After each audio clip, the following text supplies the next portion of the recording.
오늘 우리가 함께 묵상할 하나님 말씀 요한복음 10장 31절부터 42절까지 말씀입니다. 오늘 본문에서 사람들이 예수님께 돌을 들어서 치려고 하는 장면이 나옵니다. 31절 말씀 보시면 우리 함께 읽겠습니다. 이때 유대 사람들이 다시 돌을 들어서 예수를 치려고 하였다. 예수님을 향해서 돌을 들어 치려고 하는데 성경에 표현하죠. 다시 돌을 들어. 여러 번 예수님을 향한 공격과 위협이 있었습니다.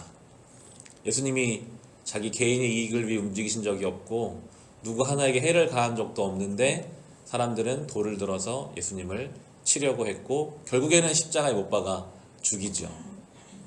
진리를 향한 공격이 있습니다. 하나님의 본체시고 하나님의 아들이신 예수 그리스도도 이러한 공격을 당하셨는데 믿음의 길을 걸으려고 하는 우리의 삶에 어려움과 반대와 여러 가지 위협이 있는 것은 어쩌면 당연한 일일 것입니다. 창세기를 통해 우리가 보고 있지만 아벨이 온전한 예배를 드렸을 때 그 형의 마음을 바꿔서 그를 죽이게 했던 것이 죄의 권세이고 성경의 많은 인물들이 이러한 믿음의 길을 걷다가 어려움을 당합니다. 예수님이 물으시거든요. 왜 나를 공격하려 하느냐? 32절, 33절 우리 같이 읽겠습니다. 예수께서 그들에게 말씀하셨다. 내가 아버지의 권능을 힘입어서 선한 일을 많이 하여 너희에게 보여주었는데 그 가운데서 어떤 일로 나를 돌로 치려고 하느냐? 유대 사람들이 대답하였다. 우리가 당신을 돌로 치려고 하는 것은 선한 일을 하였기 때문이 아니라 하나님을 모독하였기 때문이요. 당신은 사람이면서 자기를 하나님이라고 하였소. 예수님의 물음에 답하죠. 당신이 선한 일을 많이 한 것을 우리도 안다. 병자들을 고쳐주고 좋은 일을 한 것을 우리가 아는데 그것 때문에 돌을 치려고 하는 것이 아니라 뭐라고 합니까? 하나님의 이름을 모독했기 때문에 그런 것이다. 이들도 하나님을 알고 하나님을 사랑하는 마음으로 내가 지금 하나님의 이름이 욕되는 것 때문에 당신에게 돌을 들어 치려고 한다라고 이야기합니다. 예수님은 지금 진실을 말하고 계시잖아요. 하나님이시고 하나님의 아들이셔서 그렇게 말씀하시는데도 그분이 그렇게 말씀하셔도 그것을 받아들이지 못하는 영적인 맹인이요 영적인 무지가 그 당시 유대 사람들이었습니다. 신앙의 이름으로 하나님을 공격합니다. 하나님의 이름으로 하나님 반대편에 서 있습니다. 우리가 영적으로 깨어있지 못하면요 하나님의 이름으로 하나님의 일을 막을 수도 있습니다. 하나님의 이름으로 적그리스도적인 삶을 살아갈 수도 있는 것입니다. 지금 유대인들이 그러한 모습을 보여주고 있죠. 한 사람이 와서 하나님의 아들이라고 말하는 것을 아마 그 사람들이 받아들이긴 어려웠을 것입니다. 지금 우리도 많은 사람들이 믿음의 자리에 나오지 못하는 이유 중에 한 가지가 있다면 아니 어떻게 사람의 아들이 하나님의 아들이 되고 그의 죽음이 나의 구원과 연결되는가? 이것이 정말 믿음과 은혜가 아니면 넘어올 수 없는 강과 같은 것이기에 예수께서 그들을 책망하지 않으시고 그들에게 익숙한 성경 말씀을 가지고 설명해 가시는데요. 34절 35절 말씀 우리 같이 읽겠습니다. 예수께서 그들에게 말씀하셨다. 너희의 율법에 내가 너희를 신들이라고 하였다 하는 말이 기록되어 있지 않으냐? 하나님의 말씀을 받은 사람들을 하나님께서 신이라고 하셨다. 또 성경은 패하지 못한다.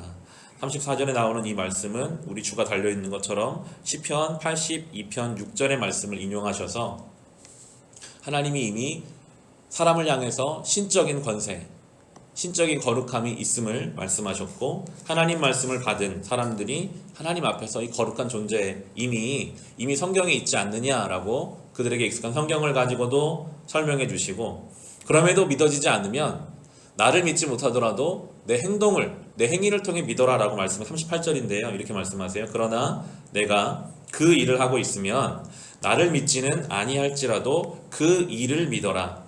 그리하면 너희는 아버지께서 내 안에 계시고 또 내가 아버지 안에 있다는 것을 깨달아 알게 될 것이다. 정말 믿지 못하겠다면 하나님의 이름으로 행한 이 행위들을 믿어라. 여기에는 앞으로 주님이 행하실 십자가와 부활의 사건들까지 담겨져 있습니다. 아마도 이 자리에서 주님을 믿지 못했던 어떤 사람들도 예수의 십자가를 보고 그분의 부활을 보면서 이제 믿어지고 깨달아져서 주님 앞에 나오는 사람들이 생기게 되었을 것입니다. 그러나 이 당시에 이 사람들은 예수님의 이 말을 믿지 못했고 39절에 보시면 그러므로 그들이 다시 예수를 잡으려고 하였으나 예수께서는 그들의 손을 벗어나서 피하셨다고 나오고 있습니다. 잡으려고 하고 또 돌로 치려 하는데 예수님은 벗어나시죠. 왜냐하면 감당해야 할 십자가의 사역이 남아있기 때문입니다. 여러분, 아무리 세상의 진리를 공격하고 성도의 앞길을 막아도요, 감당해야 할 사명이 있는 성도를 막을 수는 없습니다. 하나님이 그것을 그냥 두지 않으십니다. 다 벗어나고 떠나가게 되어 있죠.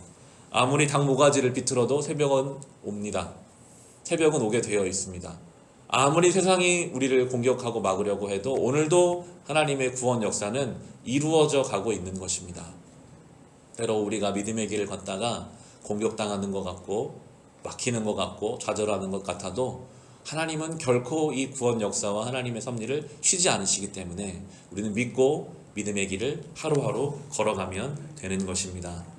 이렇게 예수님의 말씀과 설명을 듣고도 믿지 않고 공격하는 사람들이 있었는가 하면 같은 때 같은 시기를 살았지만 주님을 믿는 사람들이 바로 이어지는 본문 40절 42절에 나오는데요. 우리 같이 읽겠습니다. 예수께서 다시 요단강 건너쪽 요한이 처음에 세례를 주던 곳으로 가서 거기에 머무르셨다. 많은 사람이 그에게로 왔다. 그들은 이렇게 말하였다. 요한은 표징을 하나도 행하지 않았으나 요한이 이 사람을 두고 한 말은 모두 참되다. 그곳에서 많은 사람이 예수를 믿었다. 요단강을 건너서 또 다른 편에 있는 사람들은 예수님을 많이 믿었습니다. 여기서 근데 세례 요한이 한 번 더 언급되죠. 그 사람들은 세례 요한의 영향을 받았던 사람들입니다. 세례 요한이 기적을 행하지는 않았지만 예수님에 대해서 말했거든요. 저분이 하나님의 어린 양이다. 나는 저분의 신발끈을 매지 못할 만큼 나는 아무것도 아니다. 나는 물로 세례를 주었으나 저분이 성령으로 세례를 줄 것이다. 그 모든 증거가 참되다는 것을 이 사람들이 예수님과 함께 있으면서 믿게 되고 알게 되고 예수님을 더 믿어지게 됩니다. 강 하나를 두고 어떤 이들은 주님을 믿지 않고 공격하고 돌을 들려고 했지만 또 다른 사람들은 예수님을 믿었습니다. 그리고 그 가운데 사용된 세례 요한이라는 사람도 있습니다. 우리의 삶이 바라기는 하나님의 이름으로 주님의 일을 막는 그러한 저주스러운 삶이 아니라 우리도 주의 이름을 믿고 그리고 더 나아가서는 우리의 증거와 우리의 삶을 통해 또 다른 누군가에게 복음이 증거되는 주님의 사역이 우리의 삶에 이루어지기를 간절히 소망합니다.